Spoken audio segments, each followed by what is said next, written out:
एक छोटे से शहर की बात है जहाँ अजय नाम का लड़का अपनी माँ सावित्री के साथ रहा करता था और वो कॉलेज पढ़ने जाया करता था। माँ कॉलेज जा रहा हूँ। अजय बेटा नाश्ता तो करके जा, रात भी खाना नहीं खाया था तुमने। माँ मुझे देर हो रही है, जाने दो, मैं कॉलेज में कुछ खा लूँगा। नहीं, आज तुम नाश्ता करके ही जाओगे, तुम रोज ऐसे ही चले जाते हो। अच्छा ठीक है, जल्दी से मुझे दे दो नाश्ता। अजय नाश्ता करके कॉलेज के लिए निकल जाता है। जाते हुए उसे रास्ते में रूपा मिलती है। रूपा और अजय एक ही कॉलेज में साथ पढ़ते हैं। रूपा वो लड़की थी जिसे अजय पसंद करता था और अजय को लगता है कि रूपा एक अमीर घर की लड़की है, हालांकि रूपा एक गरीब घर की लड़की होती है। हेलो रूपा, कैसी हो? हेलो अजय, मैं ठीक हूँ, तुम बता तुम कैसे हो? मैं भी ठीक हूँ। चलो आज वरना फिर से क्लास मिस हो जाएगी। हाँ, तुम रोजाना क्लास मिस कर देते हो, सर भी बोल रहे थे अजय भी क्लास नहीं लेता।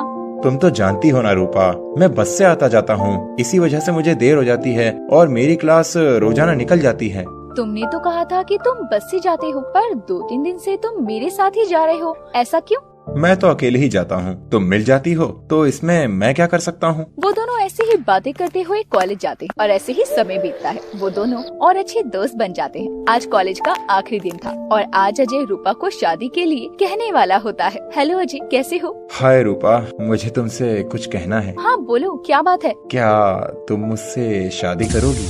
ये क्या कह रहे हो अजय? ये मेरी बात का जवाब नहीं है। रूपा थोड़ा सोचकर हाँ बोल देती है, पर उसके मन में एक डर भी था क्योंकि वो जानती थी कि अजय नहीं जानता है कि वो गरीब घर से है। हाँ, मैं तुमसे शादी के लिए तैयार हूँ। उसके बाद अजय अपनी माँ को रूपा के घर भेजता है और रूपा का घर देखकर अजय की माँ सावित्री थोड़ा छटपटाती है कि इतने छोटे घर की लड़की अजय ने पसंद की है। और जब अजय की माँ रूपा को मिलती है तो उन्हें रूपा पसंद आती है और वो उन दोनों की शादी करवा देती है। आओ बहू, तुम्हारा घर में स्वागत है। रूपा आ जाओ, ये मेरा घर है, अब ये तुम्हारा भी है। जी। रूपा बहुत खुश होती है और उसे अजय का घर भी पसंद आता है। अजय को बहुत गुस्सा आ रहा होता है। माँ, ये तो हमारे साथ धोखा हुआ है। कैसा धोखा बेटा? मैं तो इस रूपा को समझता था ये बहुत अमीर घर की लड़की है, ये इतनी गरीब होगी मुझे नहीं पता था। मैं समझी नहीं बेटा। मुझे लगा था ये अपने साथ बहुत पैसा लाएगी, बहुत सारा सामान लाएगी, पर ये तो एक गरीब निकली। अजय और सावित्री बातें कर रहे होते हैं और रूपा उनकी बातें सुन लेती। ये सुनकर उसे बहुत बुरा लगता है, उसकी आंखों में आंसू आ जाते। तुमने मुझे धोखा दिया है। मैंने आपको कोई धोखा नहीं दिया। अच्छा, धोखा नहीं दिया तो क्या किया? तुमने तो कभी नहीं बताया कि तुम तो गरीब परिवार से हो। मैंने आपसे कभी झूठ नहीं बोला कि मैं अमीर परिवार से हूँ। झूठ नहीं बोला तो बताया भी तो नहीं ना मुझे। क्या बताती मैं, तुमने कभी पूछा ही नहीं। मैंने सोचा था तुम अपने घर से कार लेकर आओगी और महंगे महंगे तोहफे भी लेकर आओगी। अजय, आपको हो क्या गया है? पहले तो आप ऐसे कभी नहीं थे। मुझे क्या होगा, मैं तो ठीक हूँ, पहले जैसा ही हूँ, बदल तो तुम गई हो। इतने लालची तो पहले नहीं थे आप। ये बोलकर रूपा रोने लगती है। रूपा अजय का ये बदला हुआ बर्ताव देखकर बहुत परेशान हो जाती है। उससे पहले अजय ने कभी लालच नहीं किया होता। रूपा बेटा, तुम परेशान मत हो, अजय लालची नहीं है, वो तो बस ऐसे ही बोल रहा है, तुम तो उसे जानती हो ना। जानती हूँ माँ कि अजय का ये रूप मैंने इससे पहले कभी नहीं देखा। इतना लालची कोई कैसे हो सकता है? ऐसे ही समय बीतता है और अजय बात बात पर रूपा को ताने देता है, कभी उसे सामान ला लाने के तो कभी गरीबी के। और एक दिन अजय रूपा से अपने घर से पैसे लाने को कहता है। रूपा, रूपा। जी अभी आई।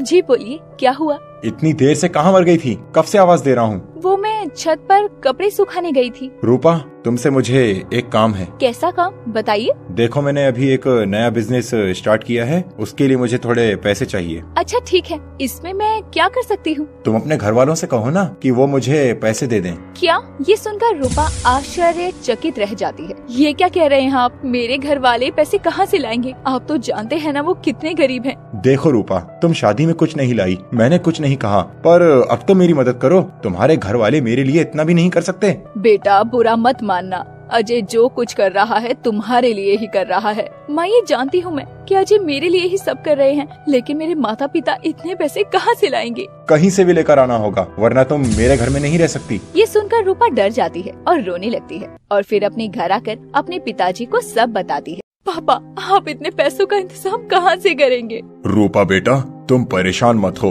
मैं कहीं न कहीं से पैसों का इंतजाम कर लूंगा। पापा, आप सब कैसे करेंगे? आप तो जो कमा कर लाते हैं वो मेरी शादी पर जो लोन लिया है उसे भरने में चला जाता है।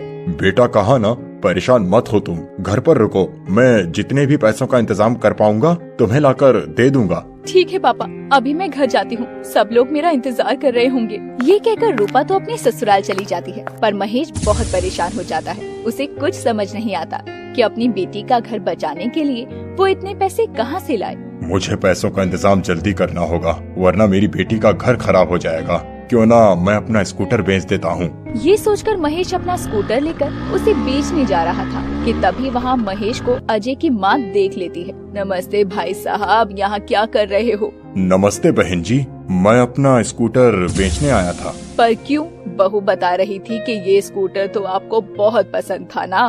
बहन जी, आप तो जानती हैं ना, अजय ने पैसों की डिमांड की है, उसी के लिए मैं ये स्कूटर बेचने आया था। भाई साहब, अजय ने कोई डिमांड नहीं की है। वो क्या है ना, उसने नया बिजनेस स्टार्ट किया है, उसमें लगाने के लिए उसके पास पैसे नहीं थे, इसीलिए बहू को बोला था आप परेशान मत हो, मैं अजय से बात कर लूंगी। नहीं बहन जी, मुझे बेचने दीजिए, मैं अपनी बेटी का घर बचाने के लिए इतना तो कर ही सकता हूँ ना। माफ कर दीजिए भाई साहब, अजय की तरफ से मैं माफी मांगती हूँ, आप स्कूटर ना बेचिए। सावित्री महेश को रोककर अपने घर ले जाती है और अजय और रूपा को सब बताती है। अजय और रूपा दोनों इधर आओ। जी माँ बोलिए। अरे पिताजी आप कब आए? अभी आया। हाँ आप बोलिए, क्या बात है? नमस्ते पिताजी। तुम्हें पता है अजय, महेश जी अपना स्कूटर बेच रहे थे। हाँ तो क्या हुआ, इसमें कौन सी बड़ी बात है? अपनी लड़की का घर बचाने के लिए इतना तो ससुर जी कर ही सकते हैं मेरे लिए।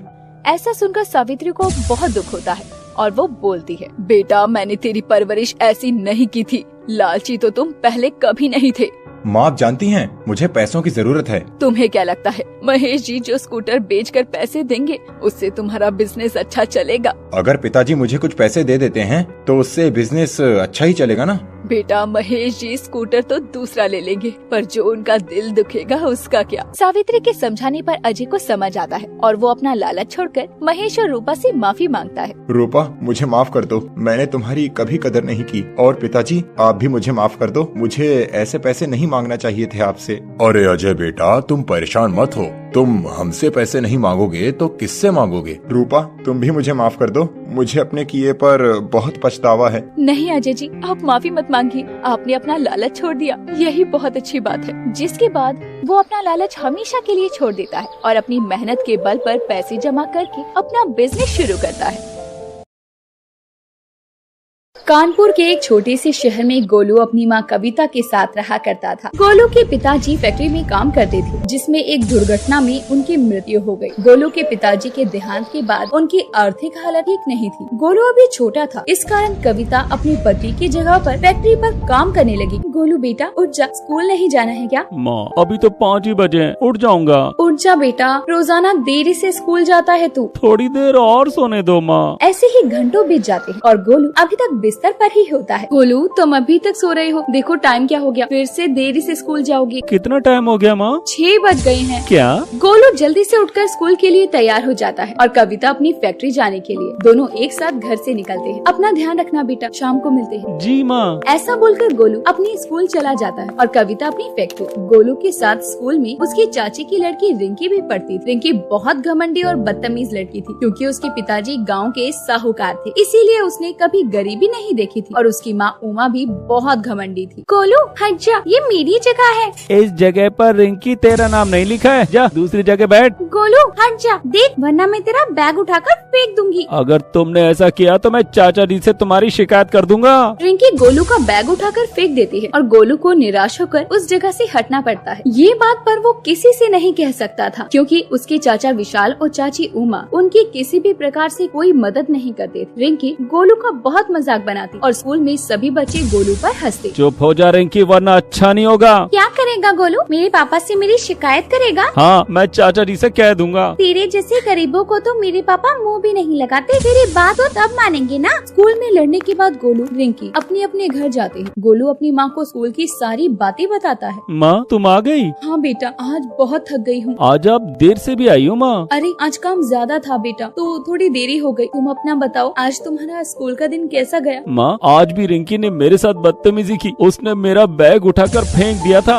अच्छा कोई बात नहीं गोलू, माफ कर दे, तेरी बहन है। ये क्या कह रही हो माँ? मेरी कोई ऐसी बहन नहीं है। इसे तमीज ही ना हो कि अपने भाई के साथ कैसा व्यवहार करना चाहिए। ऐसा नहीं बोलते बेटा, चाचा की लड़की भी तो बहन ही होती है। माँ, रिंकी बहुत घमंडी है, उसे अपने पैसों का बहुत घमंड है। वो जैसे भी हो तुम्हारी बहन है गोलू, ये बात याद रखना। ठीक है माँ। रिंकी अपने घर जाकर अपनी माँ को सब बताती है। मम्मी मैं आ गई, आप कहाँ हो? मैं किचन में हूँ बेटा, तुम बैठो मैं वहीं आती हूँ। मम्मी जल्दी आओ, मुझे आपको कुछ बताना है। हाँ बताओ। मैं आ गई। मम्मी आज फिर स्कूल में उस गरीब गोलू की मैंने बहुत खिंचाई की और उसका मजाक बनाया, सभी बच्चे हंस रहे थे उस पर। अच्छा वो तो है ही इस लायक। हाँ मम्मी, उस गोलू की हिम्मत तो देखो, हमारे साथ हमारे स्कूल में पढ़ेगा, मैं उसे स्कूल से ही निकलवा दूंगी। तभी वहाँ विशाल आ जाता है और रिंकी उमा की बातें सुन लेता है। रिंकी, मैं देख रहा हूँ तुम दिन पर दिन बहुत बदतमीज होती जा रही हो। ये सब तो नहीं सिखा रहे हम। पापा आप तो जानते हैं ना, वो गरीब गोलू मुझे बिल्कुल अच्छा नहीं लगता। बेटा वो गरीब भले ही है, पर वो तुम्हारा भाई है। पापा मैं उस गरीब को अपना भाई नहीं मान सकती। ऐसा कहकर रिंकी वहाँ से चली जाती है और ऐसे ही दिन गुजरते हैं। गोलू और रिंकी की रोजाना स्कूल में लड़ाई होती। रिंकी गोलू की हर छोटी छोटी बात पर चिढ़ती। फिर एक दिन रिंकी के पिता विशाल एक नई बड़ी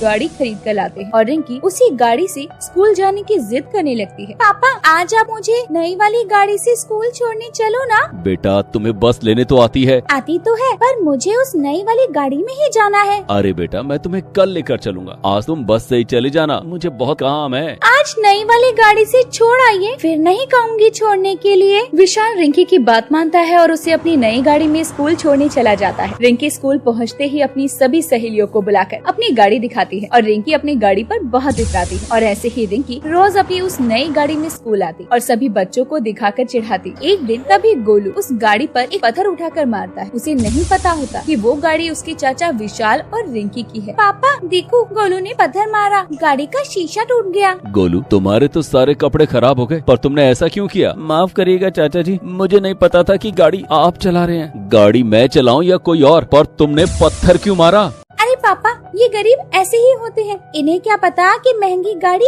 क्या होती है। चाचा जी मेरे कपड़ों पर कीचड़ आई थी, मुझे नहीं पता था गाड़ी आपकी है, वरना मैं ऐसा नहीं करता। ऐसा कहकर गोलू वहाँ से स्कूल में चला जाता है और रिंकी भी स्कूल आ जाती है। रिंकी गोलू से लड़ने लगती है। ये देखकर वहाँ सभी बच्चे खड़े हो जाते हैं और फिर रिंकी कहती है, गोलू तूने कभी ऐसी गाड़ी देखी भी है क्या जिसका शीशा तूने तोड़ दिया? मैं बता चुका हूँ, मुझे नहीं पता था गाड़ी तुम्हारी है। तुम इतनी गरीब हो ना कि पूरी जिंदगी तुम और तुम्हारी माँ काम करेगी ना तो भी ऐसी गाड़ी नहीं ला पाओगे। ये सुनकर गोलू को बहुत गुस्सा आता है और वो पलटकर रिंकी को जवाब देता है, रिंकी मैं गरीब जरूर हूँ, पर एक दिन मैं तेरे से अच्छी गाड़ी लेकर आऊंगा। ये कहकर गोलू चला जाता है। घर आकर कविता को सारी बात बताता है। कविता उसे समझा देती है। ऐसे ही समय बीतता है। कई सालों बाद जब गोलू बड़ा हो जाता है और उसकी पढ़ाई पूरी होने लगती है तो साथ ही साथ उसकी नौकरी लग जाती है और वो रिंकी से कही हुई बातों को नहीं भूलता। माँ आज मेरी नौकरी लग गई। भगवान ने तुम्हारा साथ दिया है बेटा, अब दिल लगाकर मेहनत करना। जैसे तुमने